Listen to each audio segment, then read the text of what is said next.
Power star Pawan Kalyan గారు Andhra Pradesh deputy chief minister గారికి బెదిరింపు కాల్స్, చంపేస్తామని కాల్స్ వస్తున్నాయంట. ఎలా చూస్తారు దాన్ని ఒక మెగా అభిమాని?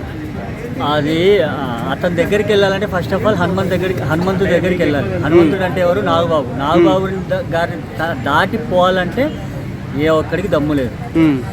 ఆయన దాటిపోయిన తర్వాత ఆయన దగ్గరికి వెళ్తారు. అంటే ప్రజల్లో ఆల్రెడీ వ్యతిరేకత స్టార్ట్ అయింది, అందు గురించి బెదిరింపులు కాల్స్ వస్తున్నాయని చాలా మంది అంటున్నారు. నిజంగానే పాలన బాగాలేదంటారా? అపోజిట్ పార్టీ వాళ్ళు ఎన్నో చేస్తారండి. ఎందుకంటే ఆయన పాలన చూస్తున్నారు మీరు, 1 year అయిపోయింది.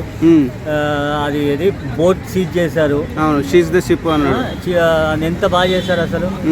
వీళ్ళకి ఏంటంటే ఒకరు ఎదుగుతున్నారంటే పక్కన వాళ్ళు చూడలేరు కదా. ఈయన మంచిగా చేసుకుంటూ వెళ్ళిపోతున్నారు, వాళ్ళకి ఏమంటారు అది నచ్చట్లేదు. దానికోసం ఇవన్నీ రూమర్స్ క్రియేట్ చేస్తున్నారు. అంటే ఆల్రెడీ పోలీసులకు కూడా కంప్లైంట్ చేశారు. అంటే ఎందుకు ఇలాంటి బెదిరింపు కాల్స్ ఇంకా ప్రభుత్వంలోకి వచ్చి 4-5 నెలలకి ఎందుకు ఇలా ప్రజల్లో ఈ విధంగా వస్తుందంట? ఆల్రెడీ ఒకసారి కూడా కాల్స్ వచ్చాయి, అతనికి థ్రెడ్ ఉందని చెప్పేసి కాల్స్ వచ్చాయి. ఏదో ఇట్లా బాంబ్ అటాక్స్ ఏదో ఉందని చెప్పి చెప్తున్నా కదా. ఆయన ఇది కూడా టచ్ చేయలేరు. అనవసరం మీరు కాల్ చేసిన వాళ్ళు టైం వేస్ట్. మీకు మీ ఫ్యాన్స్ అందరు కన్వరే చేసి మీరు ఎక్కడున్నా వాళ్ళన్న నాగబాబు గారిని టచ్ చేసే దమ్ము ఉంటే తర్వాత ఈయన గురించి మాట్లాడండి. అంటే రీసెంట్గా నాగబాబు గారు కూడా క్యాబినెట్ మంత్రి పదవి ఇస్తున్నారని వస్తుంది. ఎలా అనిపిస్తుంది ఈ వార్త? చాలా హ్యాపీ. ఎందుకంటే ఆయనకు ఫుల్ సపోర్ట్గా ఉన్నారు పవన్ కళ్యాణ్ గారికి. ఫుల్ అంటే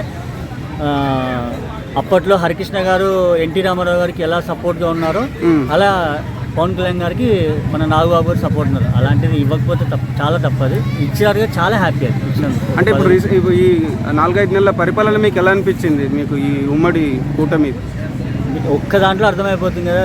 షిప్ని సీజ్ చేసిన దాంట్లో అర్థమైపోతుంది. ఆ షిప్ని సీజ్ చేస్తే 10,000 మంది ఉద్యోగాలకు ఇబ్బంది వస్తా అన్నా కూడా ఆయన సీజ్ చేశారంటే దాంట్లో ఎన్ని అక్రమాలు జరుగుతున్నాయి, ఆ షిప్లో ఎన్ని అక్రమాలు జరుగుతున్నాయి, దానివల్ల మన ఏపీ ప్రజలందరూ బాధపడతారని చెప్పేసి దాన్ని షీట్ చేశారు. అక్కడే అర్థమైపోతుంది ఆయన పాలన గురించి. ఏం చెప్తారు ఇలా బెదిరింపు కాల్ చేసే వాళ్ళకి? ఏం చెప్తారు ఒక మెగా అభిమానిగా ఏం చెప్తారు? ఒకటి అంతే, ఆయన ఏం టచ్ చేయలేరు. అంతమించి వేస్ట్. కాల్స్ అని వేస్ట్. మీరు మానుకోవడం బెటర్ నాకు తెలిసి. ఓకే అన్న, థ్యాంక్ యూ.